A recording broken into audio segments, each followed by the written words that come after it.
3 कांड बनाए गए हैं वेदों के। कौन कौन? कर्म कांड, ज्ञान कांड और उपासना कांड। तो 1 लाख में सबसे अधिक यदि किसी कांड में मंत्र है तो वे हैं कर्म कांड में। कर्म कांड के 80,000 मंत्र होते हैं। कर्म कांड के 80,000 मंत्र होते हैं। अब बचे कितने? 20,000।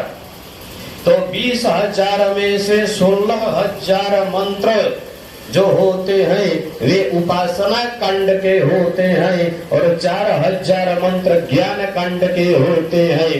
तो यही जो 16,000 उपासना कांड के मंत्र हैं, भगवान की 16,000 पत्नियां हैं। एक एक मंत्र पत्नी।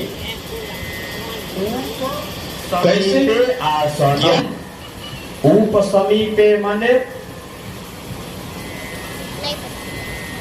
भगवान के नजदीक रहना ही उपासना है। भगवान की सन्निधि में बैठना ही, भगवान की निकटता प्राप्त करना ही उपासना कहा गया है। उपासना का अर्थ यही होता है। इसलिए भगवान के निकट पहुंचाने वाले जो मंत्र हैं, भगवान की सन्निधि प्राप्त कराने वाले जो मंत्र हैं, वे 16,000 मंत्र भगवान की 16,000 पत्नी बने। और हमारे उपनिषद वेदांत जिसको हम लोग भारतीय है तो 16,100 हो गए ना। 16,000 उपासना कांड के मंत्र और 100 उपनिषद, 16,100। और ये 8 जो भगवान की पटरानियां हैं, ये कौन है?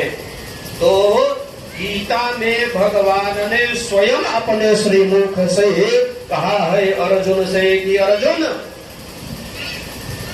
अहंकार इति यम में भीना प्रकृति अष्टधा।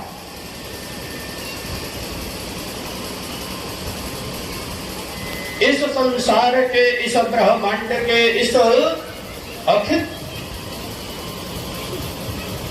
जगत को संचालित करने के लिए 8 प्रकार की प्रकृतियां मेरी होती हैं।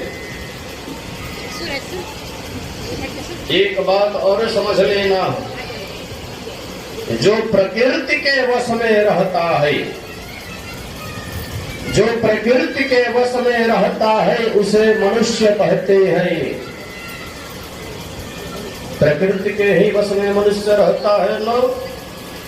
प्रकृति का संचालन मनुष्य कर सकता है क्या? अभी बरसात मान लीजिए होने लगी, मनुष्य में है शक्ति उसको रोक दे।